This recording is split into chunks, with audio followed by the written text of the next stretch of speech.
New at 9 o'clock, two Florida lawmakers on a mission to keep our schools safe. State Representative Randy Fine from Brevard County and Senator Lauren Book from Plantation recently traveling to Israel, visiting schools there in search of solutions for school safety issues. And we got State Representative Randy Fine joining us now.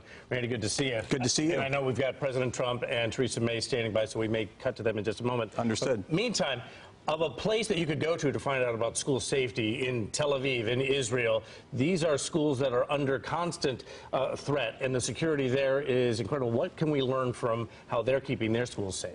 Well, they don't seem to have the same kind of problems we do. Okay. And I think it's because they've done some common sense things. Their schools have a single point of entry in and out. Okay. Every school has a 6-foot fence minimum around it, and they have armed security at every school. Are the students themselves essentially the same type of kids that you would have here, facing the same issues and problems? It's just how they've set up their schools?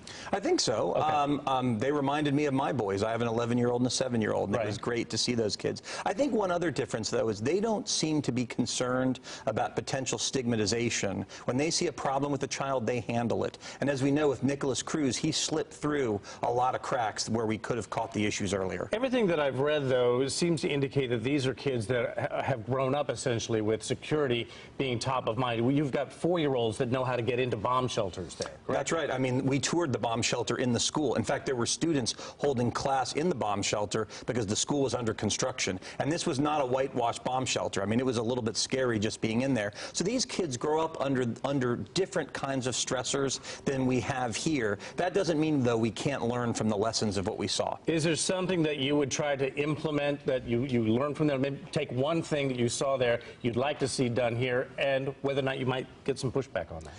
To me, one way in and one way out with a security guard Right. there is a no-brainer. Their security guards worked there for 20 years. He knows everyone going in and out. And so there's this comfort that we simply don't have when you have these wide-open schools that people can just walk in and out of. Now, are these schools that you feel are under constant threat there? Do they seem like they're schools that, I mean, clearly they've done all their work on keeping them secure, but does it seem like they're they're more threat than they are here?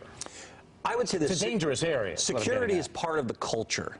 So people just sort of build it into their lives. They don't worry about it. Look, the security guard there had his gun on full display, but it doesn't bother folks because they're used to that sort of thing. Okay. And I just think people understand that there are threats. Look, in Israel, they live in the world the way it is. They don't have the luxury of living in the world the way they wish it was. Unfortunately, in the United States, sometimes we do. We say, gosh, I wish the world worked this way. Well, I think we have to be cognizant that we live in a new world. We have new kinds of threats, and we need to be prepared for them. Well, Randy, I think we're all looking forward to seeing what it is that you've learned from there and how you're going to implement it here in Brevard County. Absolutely. Good to see you, my friend. Thank you. Thanks for coming on out.